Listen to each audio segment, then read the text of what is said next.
Graças a paz, meus irmãos. Perdoe-nos a hora, a gente estava tentando colocar pelo YouTube, mas infelizmente, sabe como é, né? Algo quando é feito pelo homem, constantemente falha, né?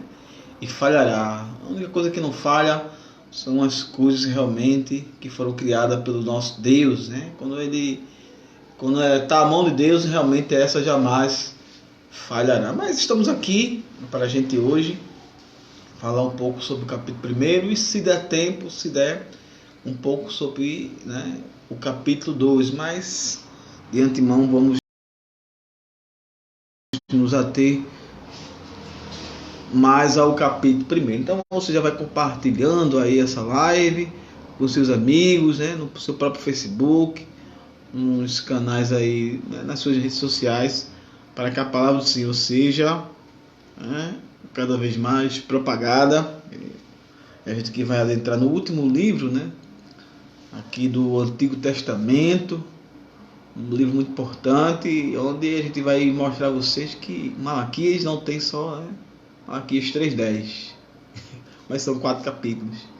As pessoas ficam, né, tão nesse Malaquias 3:10, trazei os dízimos a casa do tesouro, né? Só fica aqui, sem nem sequer, né? Se ainda falar só esse versículo de forma correta, ainda assim, a gente poderia até aceitar, mas só fala esse versículo e ainda assim de forma errada, aí complica muito bem as coisas. Mas espero que você curta aí, compartilhe, se inscreve no canal, né, para que a gente possa não ajudar, né, ajudar a pregação né? Não, né? Deus não precisa de nós, mas Ele conta conosco para ajudar o canal, para que a gente possa, nós, né, possamos propagar junto com você o Evangelho do Senhor Jesus. Amém, graça e paz. Mais uma vez eu agradeço a oportunidade de estar aqui, né, para a gente aprender mais a palavra do Senhor. E como o presbítero antes falou, né, Malaquias não fala só de dízimos e ofertas. Hoje você aqui vai ter o prazer, né, de conosco, né, nós vamos aí destrinchando aí o capítulo 1, né, de Malaquias, né, conforme o presbítero antes vai trazendo aí a exposição. A gente vai aprender um pouco mais sobre esse profeta e sobre o que o Senhor ele traz ali para aquele povo, né, a forma qual o Senhor está tratando aquele povo naquela época, e para o que a gente possa aprender também para nossas vidas hoje. Amém? Amém, meus irmãos, a graça e a paz. Estamos aí, né? Hoje não conseguimos fazer a transmissão direta pelo YouTube, mas assim que concluir essa live, ela vai estar no YouTube. E se você já estiver assistindo pelo YouTube, você, por favor, dê aí o seu joinha. Durante todo o percurso do estudo, faça seu comentário também, coloque sua opinião, coloque sua interpretação, né? Participe. Você faz parte aqui do nosso canal e é importante sabermos a sua opinião. Amém? E Malaquias, né, como bem falou aí o presbítero Anderson, tem 4 capítulos. Infelizmente, Malaquias ficou, né, congelado ali no capítulo 3, porque as igrejas falam de dízimo, de oferta, e usa muito Malaquias. Não estou dizendo que isso seja errado, que seja certo, né? Acredito que durante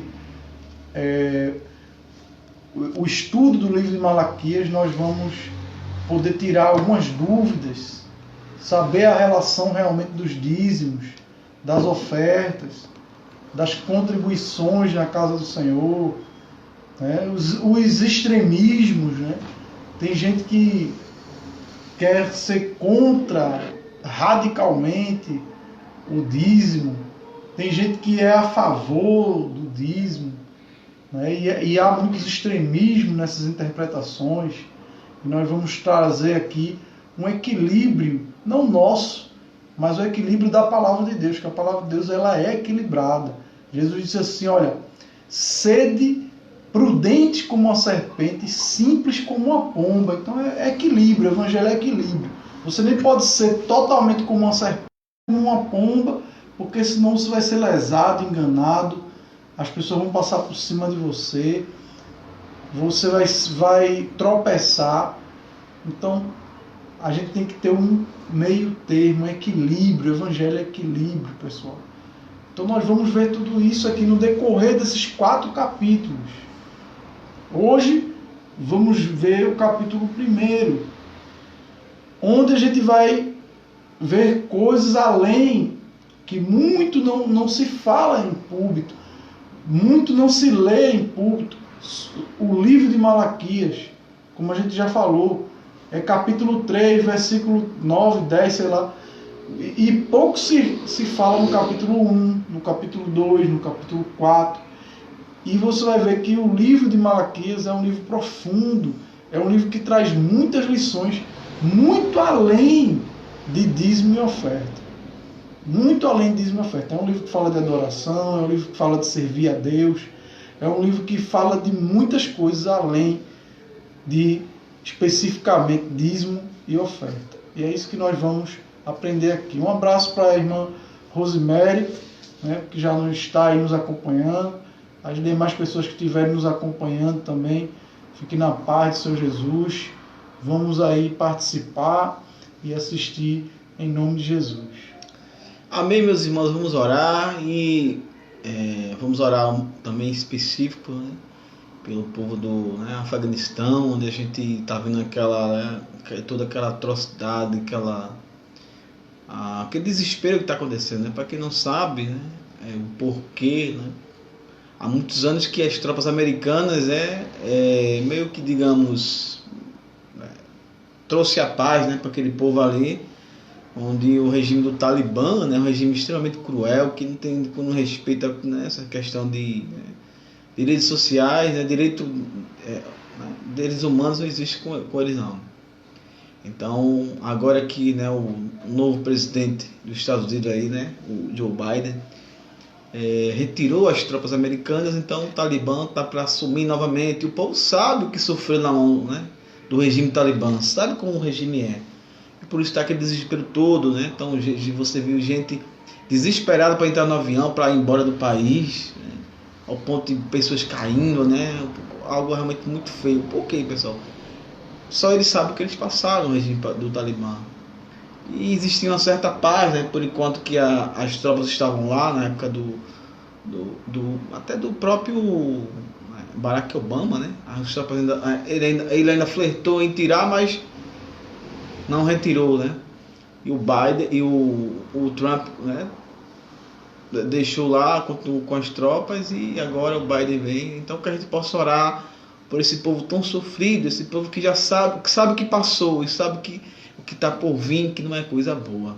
Então oremos também por eles. Amém. Pai, obrigado por essa noite, obrigado pela oportunidade de falarmos a Tua palavra, que isso possa iluminar nossas mentes e que as pessoas que vão ouvir possam ser boa terra, Senhor, porque é na boa terra que realmente a Tua palavra ela é frutificada, Senhor, ou seja, 30, 60 ou 100 por um.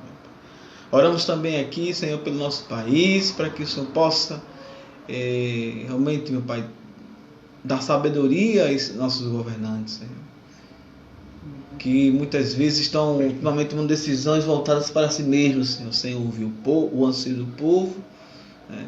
E que os nossos governantes, seja presidente, seja o Congresso Nacional, seja o Supremo Tribunal Federal e demais, possam tomar decisões, Senhor, coerentes, decisões realmente, meu Pai, conforme está na Constituição, Senhor, não por seu bel prazer, como a gente ultimamente está vindo. Tem misericórdia, Senhor, do Brasil, tem misericórdia de nós, porque sem a tua misericórdia, Senhor, iremos padecer, Senhor. E oramos também pelo país, Senhor, pelo Afeganistão, para que as pessoas que estão desesperadas, Senhor, vendo que a qualquer momento, né, vai voltar novamente aquela cena, aquele tempo horrível, Senhor, do regime talibã. Tem misericórdia daquele povo, Senhor. É o que nós podemos fazer, Senhor. É orar para que isso não ocorra, para que realmente o Senhor tome a providência e que esse regime não volte, meu Pai, para assustar novamente, para aterrorizar o povo de novo, Senhor. Tudo isso te pedimos e te agradecemos em nome de Jesus. Amém e amém. Então, igreja, vamos começar Malaquias, capítulo 1, tá? A gente sempre fala, Malaquias, existe 4 capítulos, então não só o 3. O povo ainda ama mais o 3, aquela parte que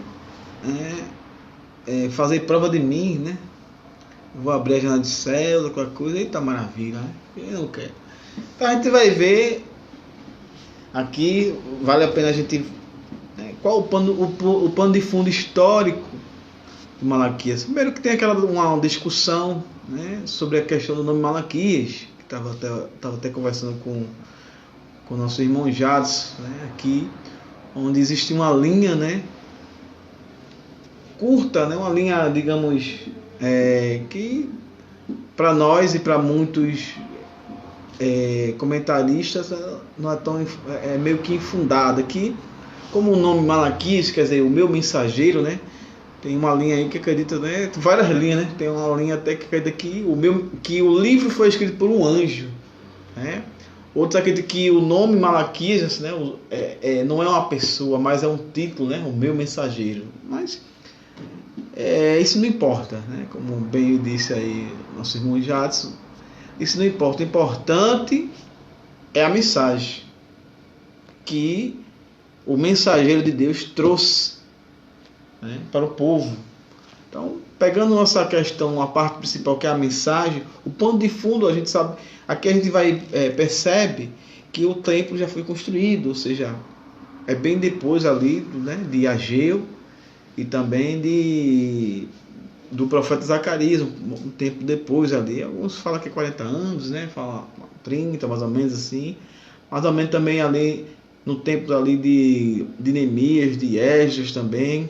Se você ler o livro de Neemias e Esdras, você vai ver muita coisa que vai encaixar por aqui, mas a gente já sabe, aqui a gente vai ler e vai perceber que o templo já foi construído. Então, a gente viu que lá em Ageu o templo estava ainda parado. Eles começaram, levantaram, né, as portas, a estrutura e pararam, né? E aqui a gente já vai ver que realmente já está todo construído. Então, se está todo construído, qual o problema agora que já está construído? Porque Deus não levantou Ageu e Zacarias para realmente estimular o povo a recomeçar a reconstrução do templo. Qual o problema agora? Justamente o que a gente vai ver aqui. O problema é esse aqui, o povo se acomodou, no sacrifício. O povo começou, né, como passou tanto tempo lá, 70 anos lá na Babilônia, se misturou demais e acabou realmente deixando de lado o verdadeiro culto ao Senhor, começando a oferecer qualquer coisa, começando, né, como a gente vai ler aqui, que canseira, ficar cansado, né, esse rito, isso, aquilo, outro, né, não dá mais valor ali, aquele culto, né, a Deus. Então é isso, né, principalmente no capítulo 1 que o profeta vai falar. E do versículo 1, capítulo 1, do versículo 1 até o 5, a gente vai notar aqui que Deus, né, fala sobre a ingratidão do povo, relembra do povo algumas coisas. Quer dizer, uma coisa bem importante, que é a escolha.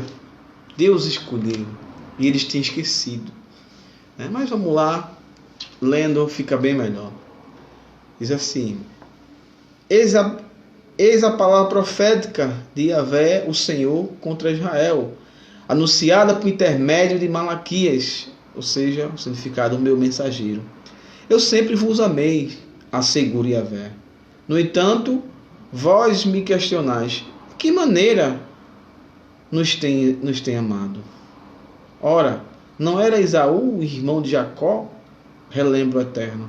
Ainda assim, amei a Jacó e rejeitei a Esaú. Transformei suas montanhas em terras arrasadas e entreguei as heranças aos chacais do deserto. Embora os descendentes de Esaú, isto é, os edomitas, aleguem: estamos devastados, mas voltaremos a reedificar nossas ruínas. Ainda assim, diz o Todo-Poderoso, é possível que consigais reconstruir, mas eu demolirei tudo outra vez. Eles serão chamados terra perversa, um povo contra quem Yahvé está irado para sempre. E com os vossos próprios olhos havereis de contemplar tudo que vos afirmo, e exclamareis: grande é Yahvé, até muito mais além das fronteiras de Israel. Então, essa primeira parte aqui do capítulo, do versículo 1 até o 5, Deus ele relembra a escolha, né, a sua escolha do seu povo, do povo de Israel. Interessante que no versículo 2, né, ele fala: eu sempre os amei. No entanto, eles questionam de que maneira, né, nos tem amado. Aí você pensa: será que o povo falou isso mesmo? Será que o povo expressou isso mesmo? Evidentemente não, que não, pessoal.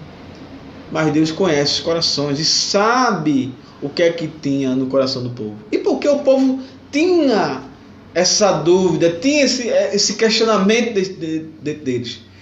Note o teor da pergunta, né, do questionamento. Em que nos temos amado?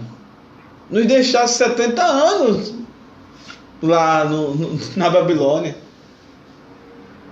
Fomos perseguidos, passamos depois que a gente voltou, ainda assim, quando a gente começou a reconstruir o templo, o Senhor permitiu que inimigos chegassem até nós, que os inimigos nos perturbassem, ao ponto, né, quando a gente lê lá em Neemias, onde o povo com uma mão era a colher de pedreiro e com a outra era a espada, caso os inimigos chegassem a qualquer momento. Como é que o Senhor tem nos amado? Então, esse é o questionamento do povo. E lembrando também que eles aqui não eram necessariamente um povo livre, eles eram ainda, tinham que pagar impostos ainda ao rei da Pérsia, né? E aí altos tributos também. Justamente, eles foram livres do cativeiro, não eram mais escravos, né, de forma que tinham que permanecer ali, mas ainda assim estavam sob, né, sendo regido ainda, né? O rei deles não era um rei israelita, mas era um rei de outra nação, um rei pagão, nessa época, que era o Ciro, o rei Ciro ou o Xerxes, acho que ele era o Xerxes nessa época, que era o rei aqui, dessa mesma linhagem aí, era um rei persa. Então tudo isso, né, pesou para que o povo questionasse: o Senhor nos ama, certo, mas e tudo isso aqui, sabe?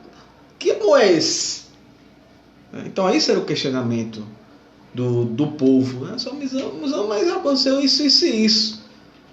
Como se o povo fosse muito bonzinho, né? O povo era bonzinho, né? Eles tinham esquecido o que eles fizeram, né? E Deus, mas mesmo assim Deus, né, continua. Aí Deus fala, né? Ainda assim, né?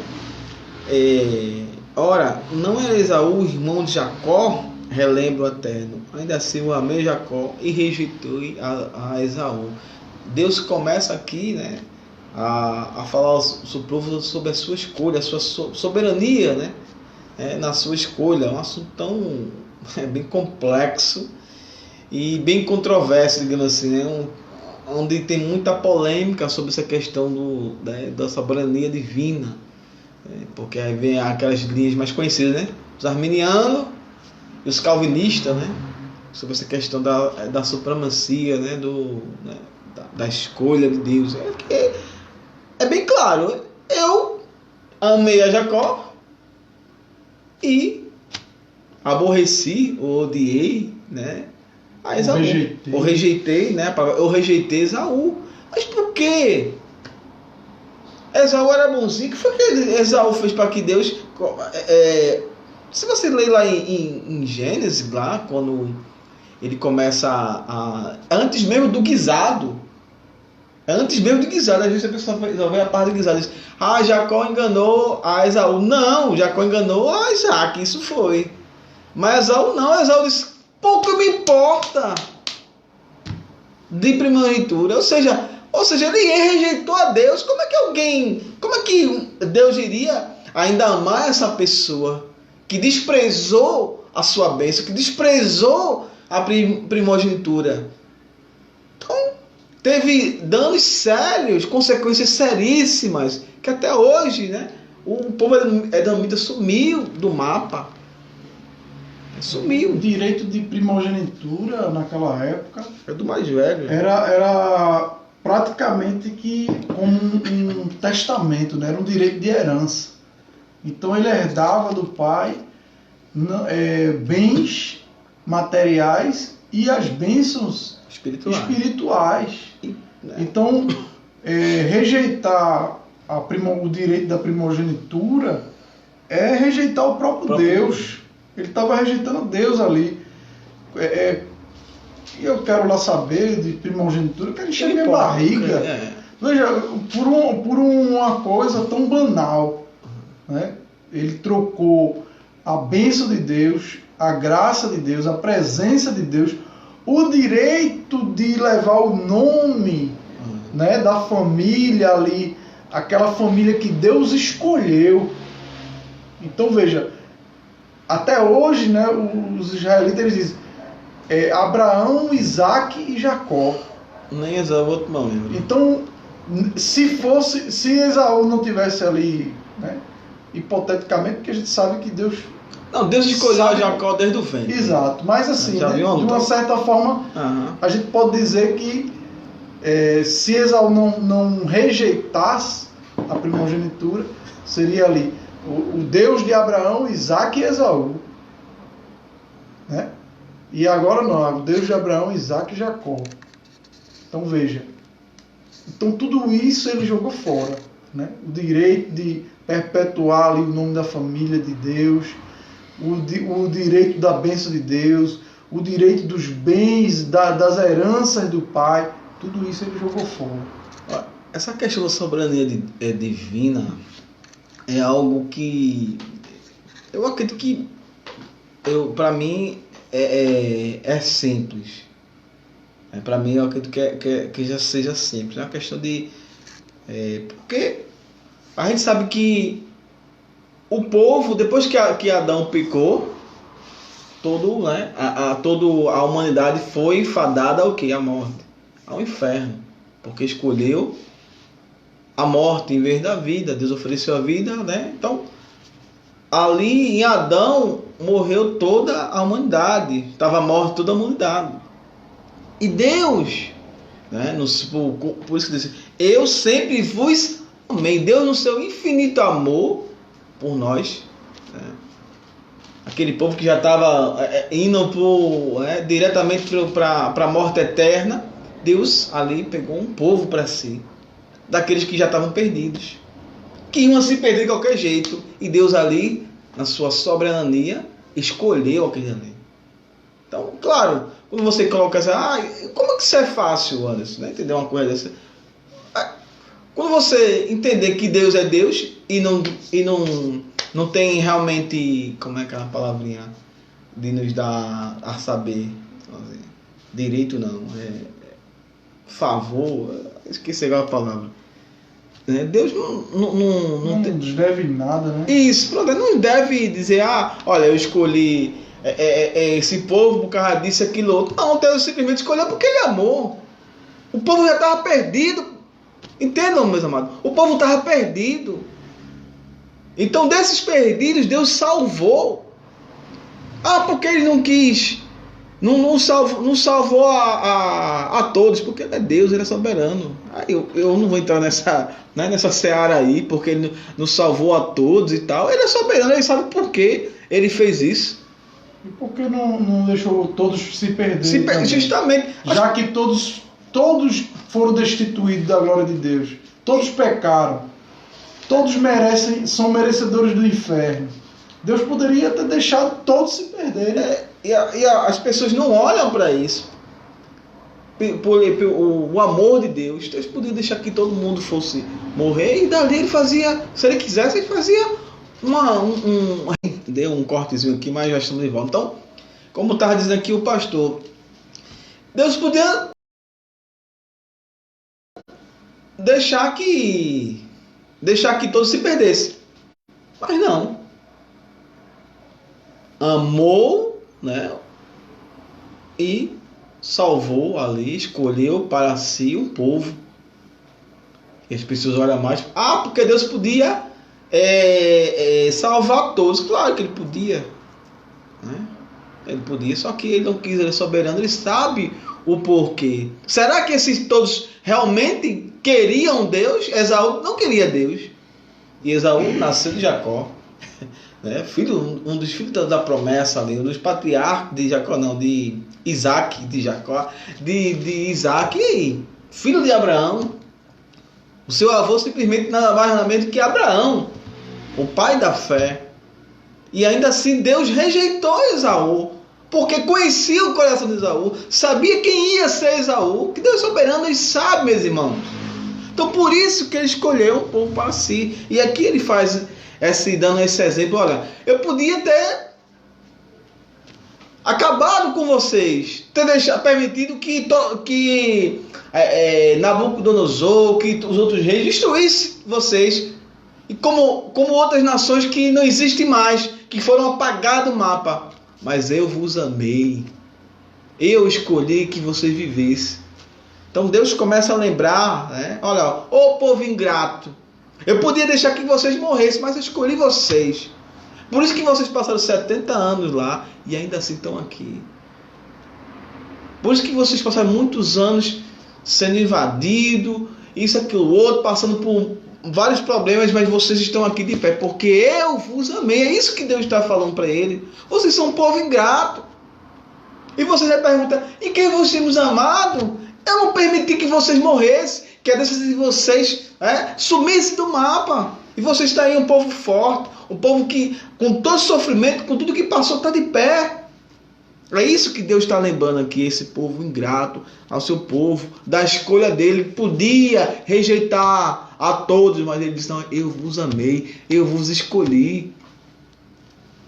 E rejeitei a Esaú. Esaú simboliza aqueles que não querem compromisso nenhum com Deus, meus irmãos. Aqueles que dizem assim, que me importa essa bênção da primogenitura, eu quero comer, eu quero saciar o meu estômago.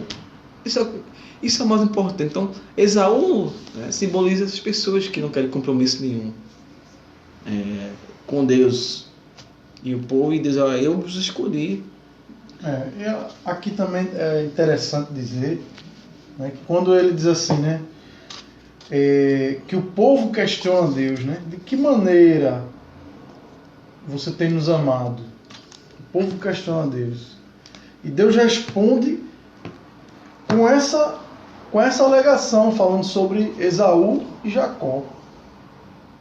Então, Deus responde, como disse aqui o presbítero, justamente mostrando ao povo, olha, o meu amor se mostrou por vocês a partir do momento que eu fiz a escolha por vocês, pela descendência de Jacó, ao invés de escolher a descendência de Esaú. Então Jacó e Esaú aqui, eles estão representando duas nações. A nação de Israel questiona a Deus e ele diz, olha, eu escolhi a descendência de Jacó, eu escolhi vocês. É dessa maneira que o meu amor é demonstrado para vocês, por eu ter escolhido vocês. E aí a gente retoma o texto, né, do Novo Testamento, quando Jesus diz, não fosse vós que escolhesseis a mim, fui eu que escolhi a vós. E outro texto também, quando o apóstolo João diz, ele nos amou primeiro. Então, Deus, ele nos escolheu, Deus, ele nos resgatou da morte, do inferno, ele nos amou primeiro. E independente de como a vida está, independente do patamar qual a nossa vida se encontra, independente se estamos bem financeiramente ou mal financeiramente, se estamos bem de saúde ou mal de saúde, Deus nos ama, Deus nos escolheu. Essa é a resposta de Deus. Ele nos escolheu. Você quer um prêmio melhor do que esse? Você quer uma prova de amor melhor do que essa? Eu não acredito que tenha. É verdade. E a gente vê que, né, ele vem falando no 3 e no 4, né, sobre os Edomitas, né, os descendentes de Esaú, né, o que ele fez lá, né.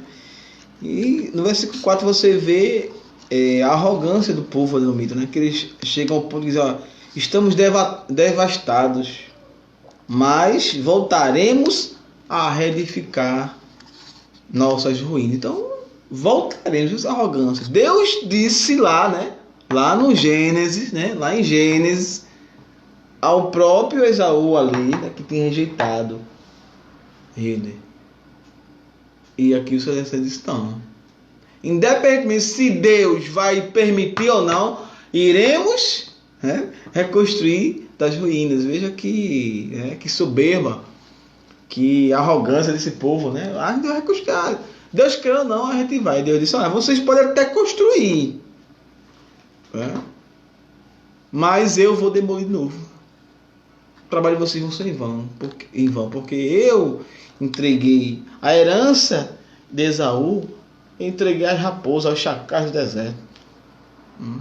É uma maldição. É como, né, a gente lembra daquela palavra de Josué, quando ele destrói a cidade de Jericó, e ele lança uma maldição. Aquele que reconstruir essa cidade, o seu filho primogênito irá morrer. Aí, um tempo depois, o rei de Iel, né, reconstrói a cidade. O que acontece? O seu filho primogênito morre, né, ali. Então a palavra de Deus é séria. Às vezes as pessoas acham que Deus é só amor, mas quando Deus rejeita, meu irmão, ele rejeita. Aqui é um exemplo. Quando Deus rejeita, não adianta não. Ele não vai ouvir oração, você pode chorar, choramingar. Só antes de curiosidade, eu sei que tem algo aqui em mente, eu estou com uma dúvida. Se eu não me engano, os edomitas, eles são Herodes, né? No caso, ele vem dos edomitas, é isso? Isso aí eu não posso responder, não. Você quer ele é judeu, mas... Não é? O judeu é... Sei que ele é descendente de judeu. Agora... Se é dos edomitas... Olha só, é diferente. Os edomitas é de Jacó, então não tem, acho que... Os edomitas, no texto aqui, a gente vê aqui, na história, eles realmente foram dizimados, né? Foram, né, sumiram, assim como foi o Reino do Norte, né? Eles foram do mapa, né? Já o Reino do Norte ainda teve, né? Nasceu o povo, né, de Samaria, né? Os samaritanos. Mas os edomitas, eu acredito que realmente foram todos... Não se fala, a história realmente não fala mais nada sobre eles. Então, veja só, mas Deus disse, ainda assim porque vocês serão chamados terra perversa, um povo contra que Deus está sempre irado. E Deus está sempre irado contra um povo. Que povo é esse? O povo que é contra Deus, o povo que é rebelde, o povo que realmente não quer nada com Deus, que realmente fica aí de chacota, né? Fica observando algumas decisões dos nossos governantes, nossos juízes aí, nossos magistrados, com aquela arrogância toda e tal.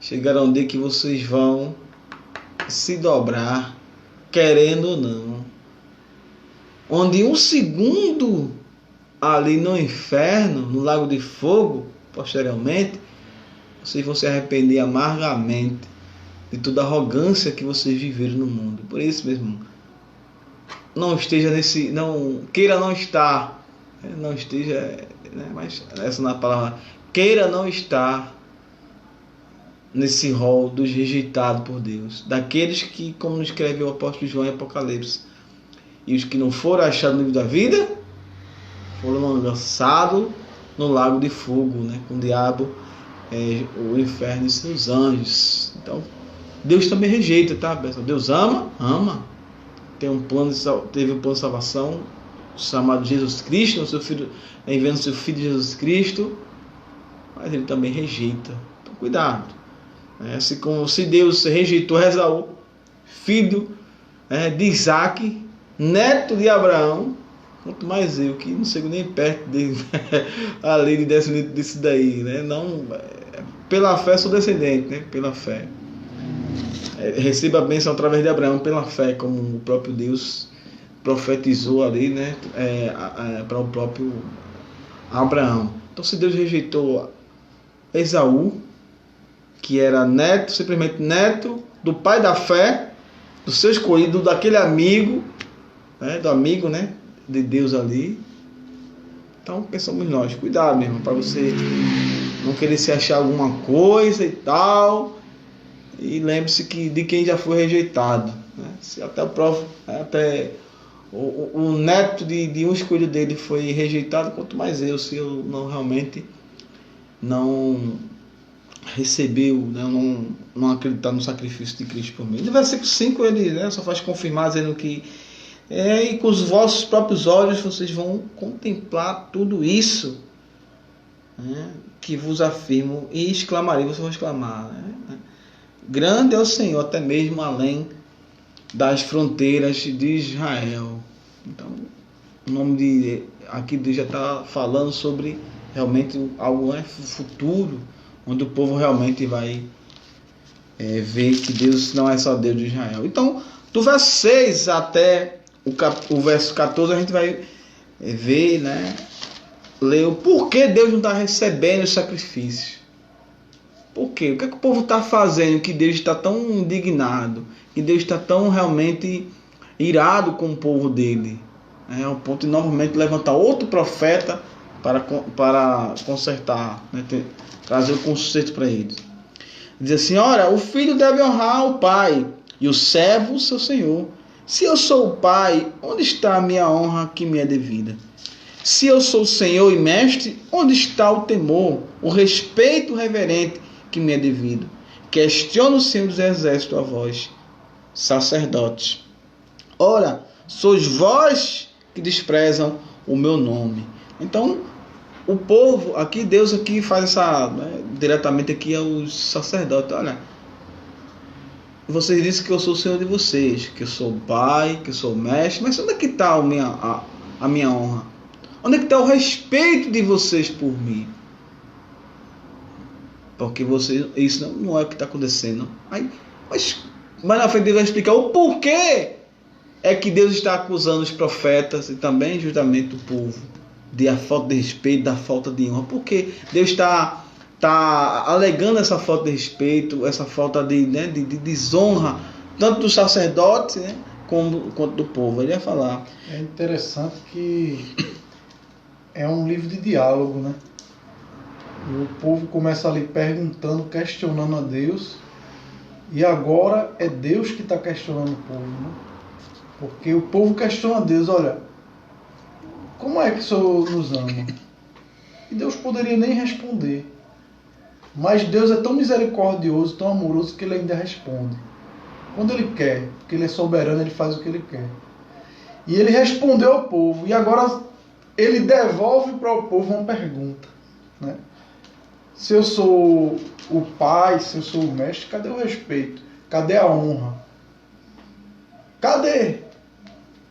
Vocês me questionaram do meu amor, e agora eu estou questionando nem do amor de vocês, mas do respeito, da honra, do temor, da reverência. Onde está? E no versículo 7 diz assim, né? Deus fala agora o porquê essa falta de desonra, por que essa falta de respeito? Trazendo comida impura ao meu altar.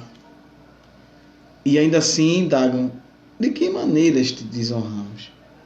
Quando de fato estás declarando, mediante a vossa atitude, que a mesa do Senhor é impura, é sem importância e desprezível. Então o povo estava trazendo, né, e os sacerdotes estavam aceitando. Os sacerdotes aqui estão empurrando para o povo, né? A gente está sacrificando o que o povo traz.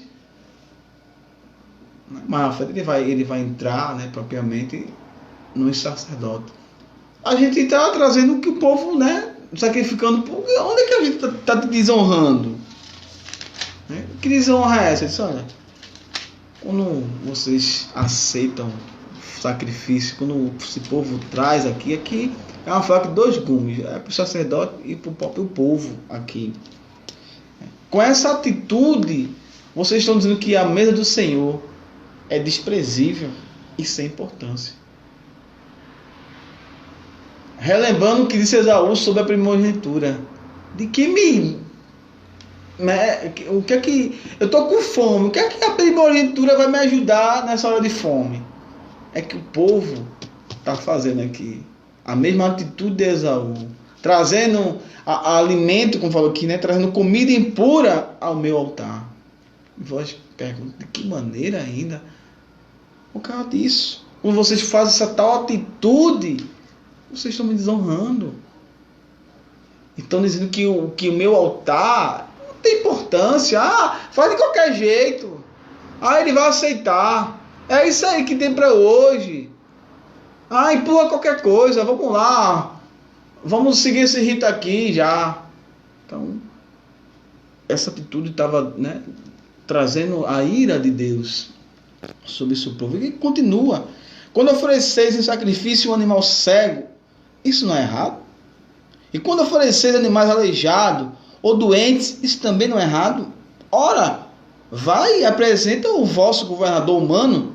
Será que ele ficará feliz com tal presente? Ele terá satisfação em atendê-los? Questiona o Senhor eterno, né? O Todo-Poderoso. Deus aqui, né, começa a falar de linguagem humana, né, para eles. Quando vocês trazem animal cego, será que isso não é errado? Porque lá no livro de Levítico, principalmente Levítico, fala certinho como tem que ser o sacrifício, como tem que ser o animal. Perfeito estado, o melhor. Quer dizer, o povo já sabia disso lá em Gênesis, em Abel e Caim, que se tinha que ser oferecido o melhor. E quando não se ofereceu o melhor, se viu o resultado de Caim ali, onde Deus rejeitou a oferta de Caim. E, né, consequentemente, rejeitou o próprio Caim.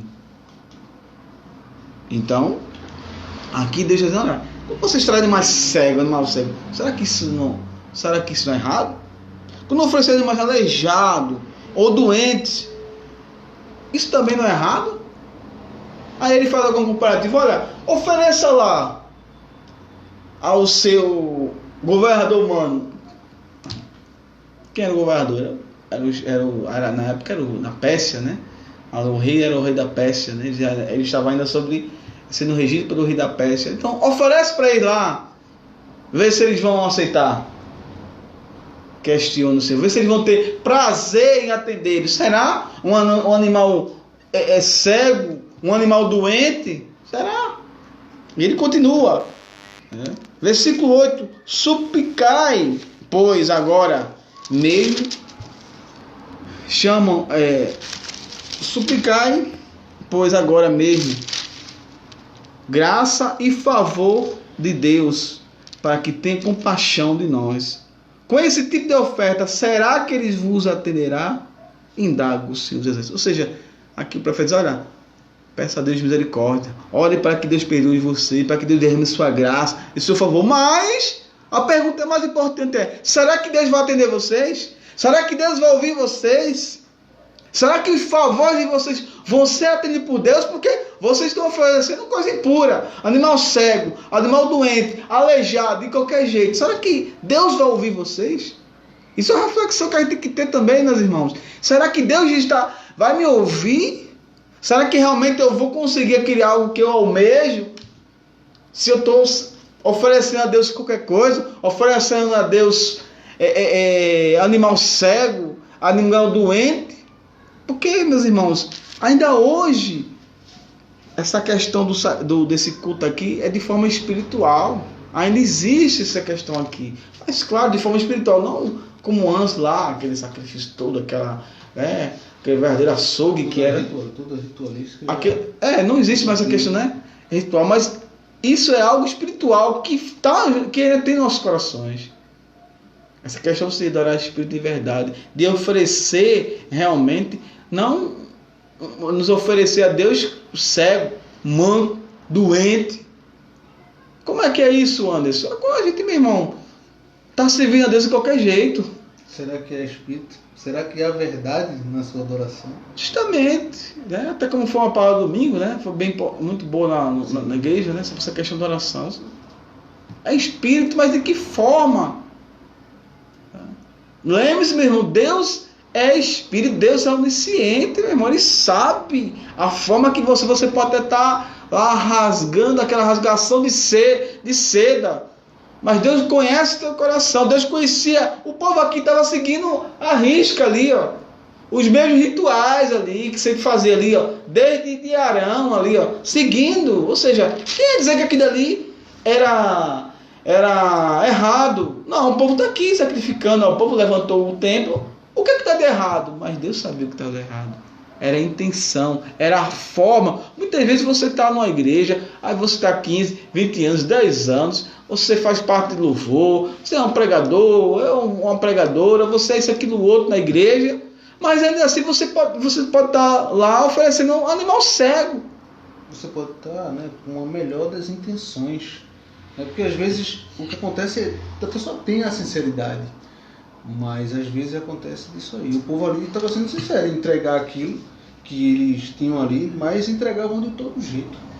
Né? Eles não estavam seguindo à risca aquilo que o Senhor deixou para eles seguirem. Eu não acho que havia sinceridade neles ali. Acho que era safadeza mesmo. Pelo que Deus está falando aqui, acho que era safadeza mesmo. Não, nos dias de hoje, né? Esse povo aqui já estava na malícia já.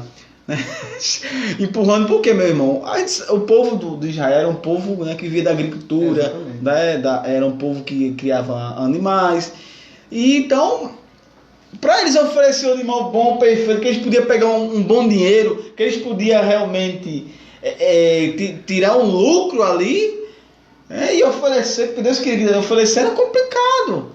Isso nos leva a outra reflexão que ser mais forte, de que será que o que a gente está dando para Deus é o que sobra ou é o que a gente tem de melhor? É isso que deve passar pelos nossos corações. Então, esse povo aqui estava dando realmente aquilo que ia ser jogado fora. Essa é a verdade. Que a gente sabe que os animais que eram cegos, doentes, aleijados, eles eram sacrificados. Iam ser mortos de qualquer jeito. Então eles disseram, vamos oferecer aqui, né? Sacerdote aceita aí. O sacerdote também não estava nem aí para nada. Porque o sacerdote disse, opa, isso aqui não, sai. Porque eles estavam ali para isso. Por isso que Deus também está falando, vocês estão me desprezando, porque vocês estão aceitando essa oferta aí, estão sacrificando isso aí. Tanto é que no capítulo 2 Deus entra fundo nos sacerdotes.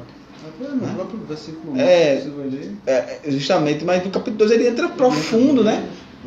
Bem mais profundo num sacerdote específico. Aqui Deus ainda está falando do sacerdote e do povo, mas no 2 ele fala especificamente dos sacerdotes. Então, versículo 10, né? Deus fala, se houvesse uma pessoa entre vós que fechasse as portas do templo, assim ao menos não acenderia o fogo do meu altar inutilmente. Afinal, não tenho em vós o menor prazer. Afirma Yahvé dos exércitos, e não aceitarei mais as vossas ofertas desse jeito. Veja a que ponto, né, se chegou. Deus está dizendo, quem dera tivesse uma pessoa que fechasse logo isso aí. Porque pelo menos o fogo não ia ser acendido inutilmente. Porque são sacrifício inútil, meu irmão. Hoje muitas igrejas aí abertas, meu irmão, mas eu acredito que Deus doido que fechasse aqui dali. Porque se ofertando inutilmente. E até hoje acontece isso. Porque quando você está num lugar onde se é oferecido animal cego, manco, olha o que estava acontecendo aqui, Deus fala, é inútil vocês estão seguindo o rito, estão perdendo tempo, eu não estou aceitando não. Aí Deus fala para todos os pedaços, olha, eu não aceitarei mais, né, as vossas ofertas desse jeito. Deus é tão misericordioso que ainda está dando uma oportunidade para o povo. Olha, se vocês se converterem, se vocês realmente trouxerem a oferta, como está escrito, como eu quero, aí eu vou aceitar. Aí eu vou ouvir a oração deste lugar, como fala a própria palavra do Senhor. Então, veja que ponto, né, da ira de Deus. Olha, eu queria que houvesse alguém que fechasse isso aí, que acabasse com tudo aí. Deus podia mandar alguém para destruir novamente, só que ele era misericordioso e dava oportunidade para que o povo se arrependesse, né? Como hoje ainda faz. Deus nos dá a oportunidade de a gente se arrepender, de a gente parar de estar sacrificando a Deus coisas inúteis. Meu irmão, cuidado com o que você está oferecendo, cuidado com o teu culto aí que você está oferecendo a Deus, para que não seja um culto de qualquer jeito. Não entre no famoso no automático, não. Tem muito crente no automático, e esse pessoal aqui estava no automático, né? Provavelmente o templo já tinha sido inaugurado há muitos anos, eles estão no automático, ó. Tem. Cuidado com esse automático, porque é nesse automático que você pode ir para o inferno.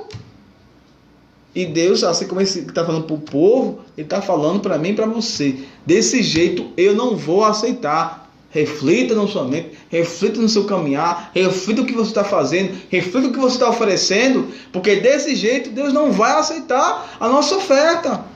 É como o próprio Jesus disse: olha, quando você for deu exemplo, ofertar, né, no altar alguma coisa, e tiver algo contra o seu irmão, primeiro vai, faz as pazes com ele, pede perdão, aí depois eu vou receber. Então, é um dos exemplos. Às vezes a gente tem algo desse também para resolver, pendências para resolver, e Deus não recebe, irmão. Desse jeito Deus não recebe. De que jeito, antes que a gente leu anteriormente? Animal cego, manco, doente, Deus não recebe. Deus recebe o melhor. Como Davi disse: eu não quero oferecer nada que não vai me ter falta. Não quero oferecer nada que não vai ter falta, que é dos outros ou que realmente está sobrando. Cuidado, meus irmãos. E continua, né? Versículo 11 fala: olha, pois do Oriente ao Ocidente grande é o meu nome entre as nações. Em toda parte incenso especial é queimado e ofertas puras são trazidas em adoração ao meu nome. Porquanto grande será o meu nome entre todas as nações da terra, declara o Senhor. Ou seja, olha, vocês que eu escolhi, não estou nem aí, mas ó, saiba que grande é o meu nome entre as nações. O povo realmente lá fora, quem realmente só me ouviu falar das minhas maravilhas, se convertendo de verdade, oferece sacrifício genuíno de verdade. E vocês que eu escolhi, que eu trouxe as leis, tudo certinho, vocês não estão nem aí. Deus lembra: do Oriente até o Ocidente, de ponta a ponta, o meu nome é adorado e vai continuar sendo adorado. Isso normalmente se concretiza naquilo que disse João lá, né?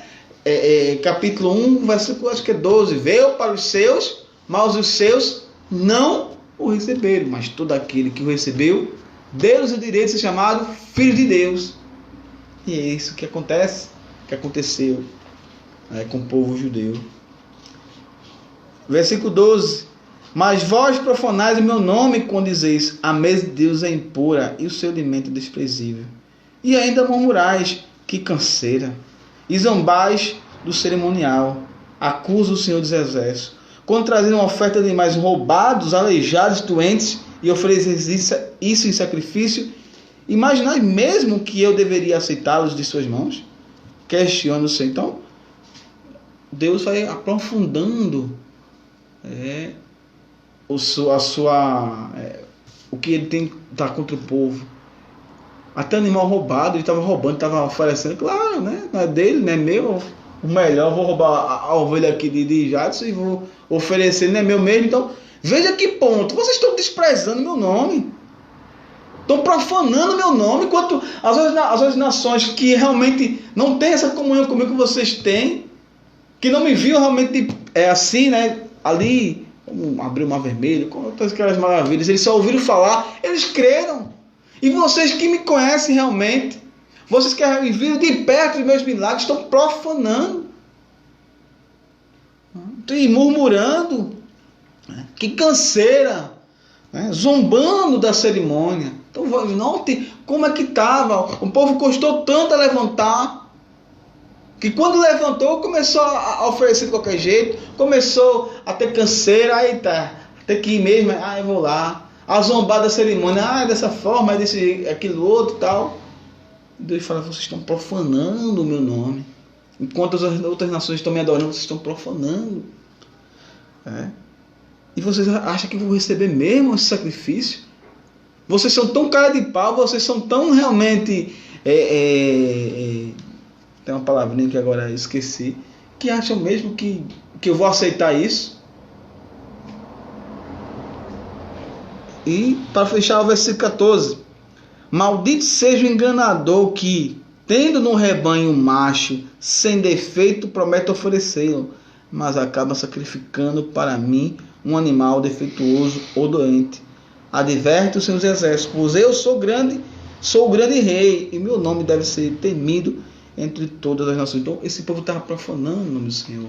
Esse povo estava desdenhando o nome de Deus. E automaticamente as outras nações veem, se até o próprio povo de Deus está rejeitando, desdenhando de Deus, do seu culto, está com zombaria, está com canseira, então por que a gente vai adorar esse Deus também? Então note a importância de que você oferecer o melhor para Deus.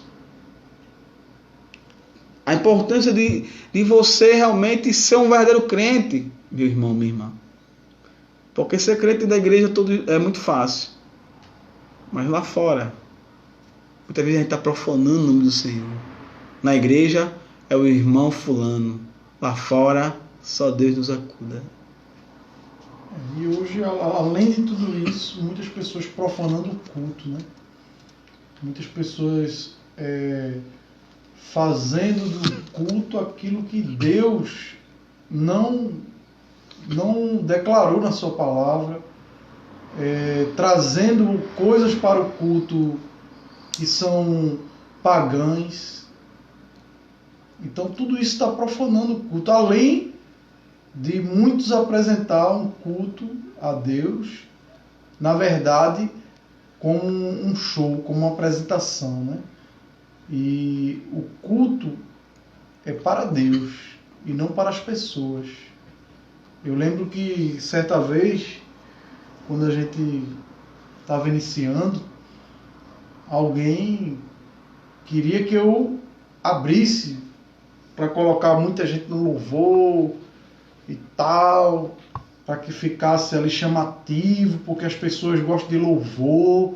Olha, você tem que dar muito incentivo para o louvor, porque as pessoas gostam de louvor e tal. Aí eu cheguei para essa pessoa e disse, olha, você está tendo uma visão errada do que é o culto. Porque o culto não é para agradar as pessoas, o culto não é para as pessoas se sentir bem. O culto é para as pessoas agradarem a Deus. É para as pessoas entregar o seu melhor para Deus. O culto é sacrifício vivo, santo e agradável ao Senhor. Apresentando vossos corpos ao Senhor. Então isso é que é o culto. Então, infelizmente, tem muitas pessoas hoje profanando o culto.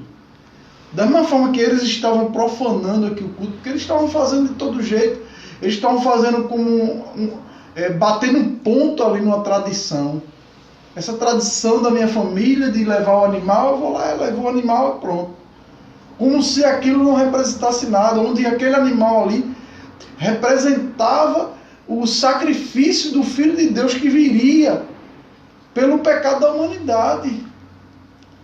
Aquele sacrifício daquele animal ali era um grande símbolo e levava uma carga de muitas coisas ali, como por exemplo a abertura do Mar Vermelho, como por exemplo quando o povo sai do Egito ali, aquele animal simboliza ali aquele cordeiro que foi imolado ali, que o sangue foi colocado ali nos umbrais das portas para o espírito da morte não entrar. Então tinha um grande significado e as pessoas estavam fazendo aquilo ali como se não fosse nada, levando o animal manco, o animal cego, o animal...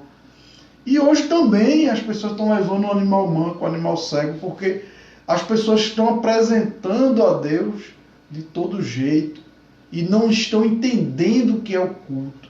Então tem gente hoje, por exemplo, que Se ele não tiver oportunidade de cantar, de falar, de dar uma saudação numa igreja, ele não fica naquela igreja, ele vai para outra igreja, ele sai daquela igreja. Porque o intuito dele não é apresentar um culto a Deus.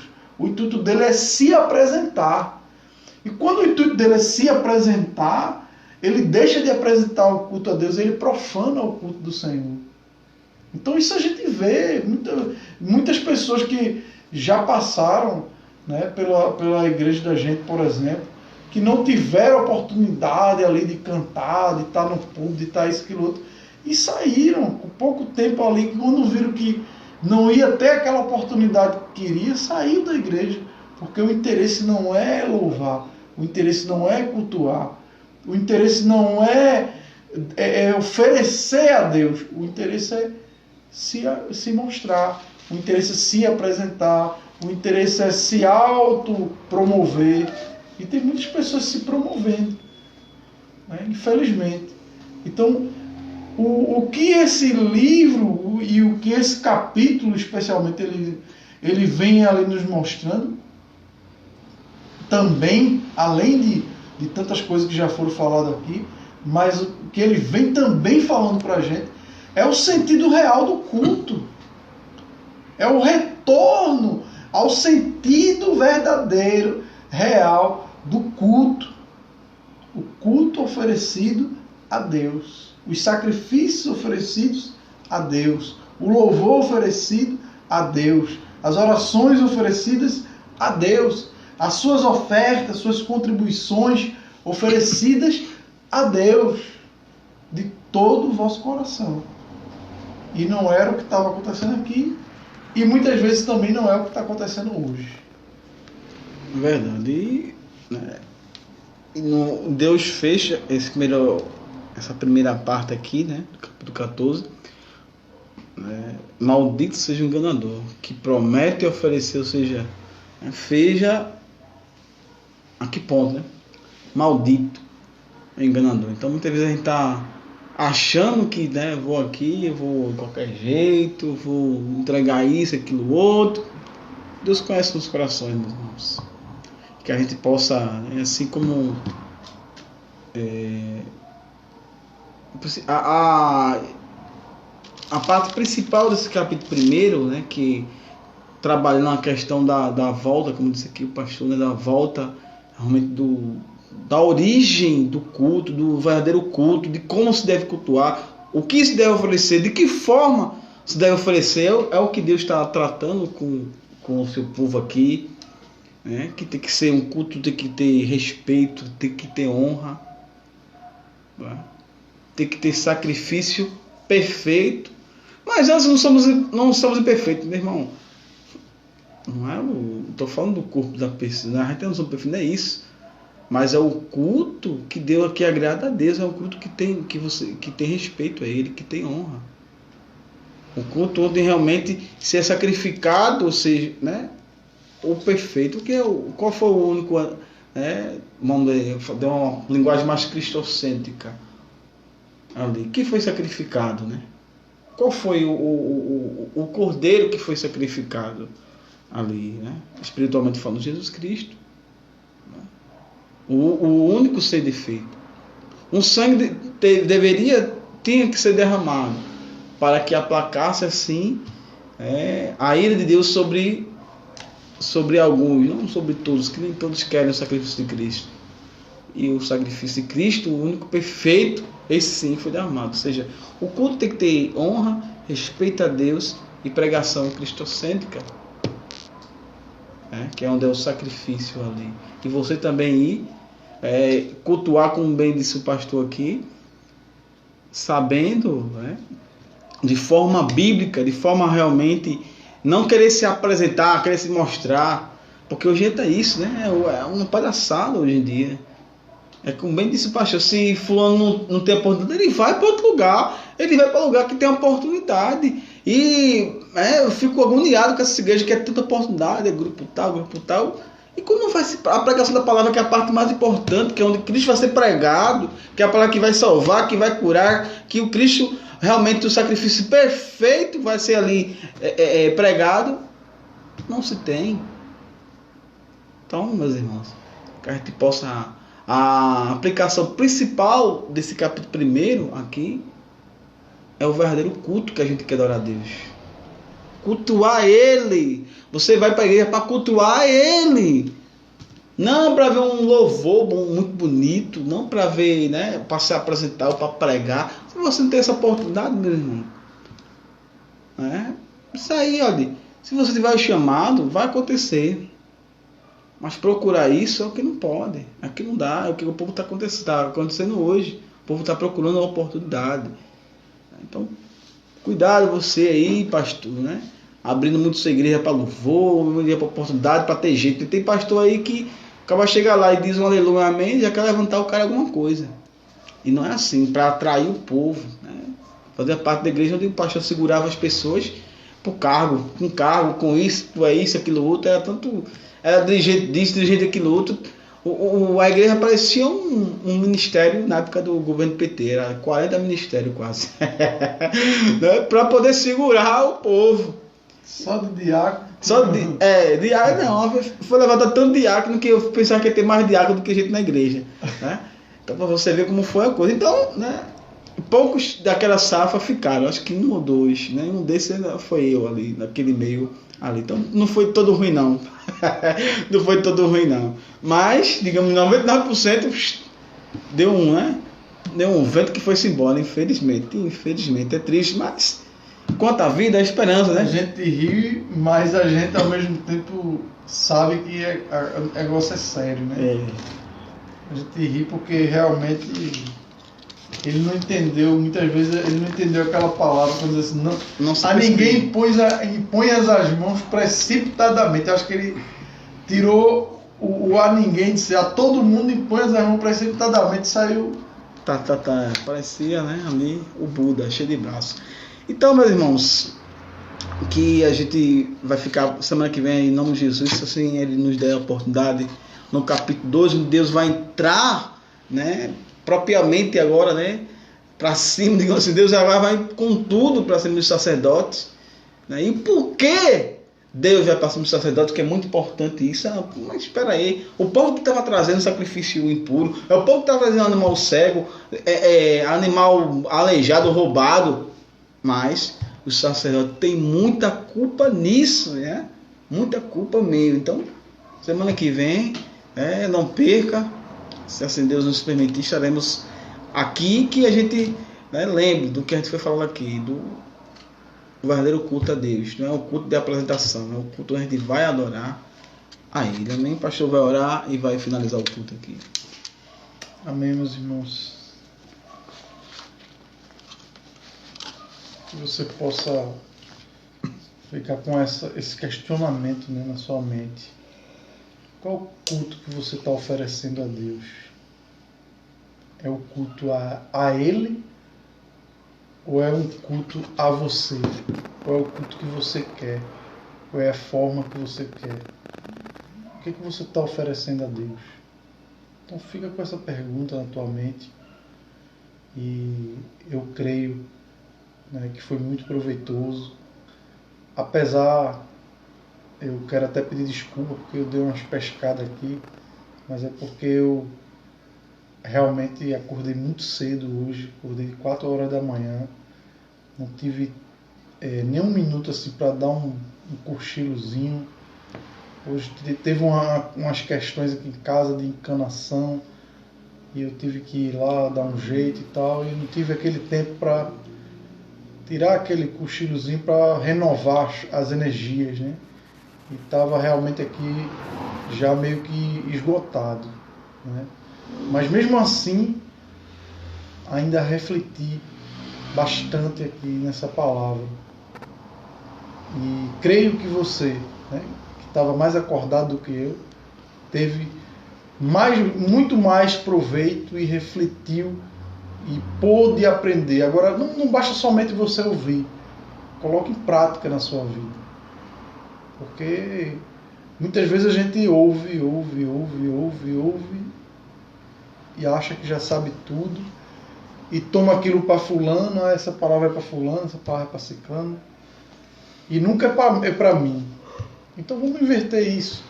Pare de ouvir a palavra para os outros. Essa palavra vai para fulano. Essa palavra vai para ciclano. Pare com isso. Toda vez que você ouvir uma mensagem, comece a ouvir essa mensagem para você. Porque Deus quer falar com você. Se você está ouvindo a mensagem, é porque Deus quer falar com você. Deus é soberano, meu irmão. Quando Deus quiser falar com fulano, Ele vai falar. Quando Deus quiser trazer uma mensagem para ciclano, Ele vai trazer. Se Ele não quiser falar com fulano, também Ele não vai falar. Então, se foi você hoje que parou para ouvir essa mensagem, é porque Deus está falando com você. Deus quer falar com você, não é com ele, não é com ela, é com você. Então, pega essa mensagem para você. Qual o culto que você está oferecendo a Deus? O que você está oferecendo a Deus? Na sua vida como um todo. Quando a gente fala culto, pelo amor de Deus, entenda culto no sentido mais amplo possível da palavra. Porque às vezes as pessoas acham que culto é só na igreja. Então entenda culto como uma coisa muito ampla. Culto é o nosso dia a dia. É claro que o ápice do culto a Deus é o domingo, quando a gente se reúne na igreja. Isso é o ápice. Não podemos deixar de congregar, temos que congregar. Isso é o ápice da adoração. Isso é o ápice. Mas o culto ele não começa no domingo. O culto ele começa na segunda-feira, quando você vai trabalhar, quando você vai estudar, quando você está na feira, fazendo feira, quando você está no seu dia a dia, quando você está entre os amigos conversando. Tudo isso é culto. Se você assim honrar a Deus, se você em qualquer lugar der a glória devida a Deus, se a sua vida refletir a vontade de Deus, você está cultuando a Deus no seu dia a dia. Então pense nisso, reflita nessa mensagem, tudo que foi falado aqui, porque Deus, com certeza, Ele está falando ao nosso coração. Deus fala através de sua palavra, assim eu creio. Amém? Então vamos orar. Obrigado, Senhor. Tu és maravilhoso, Tu és um Deus tremendo. Tu és um Deus único.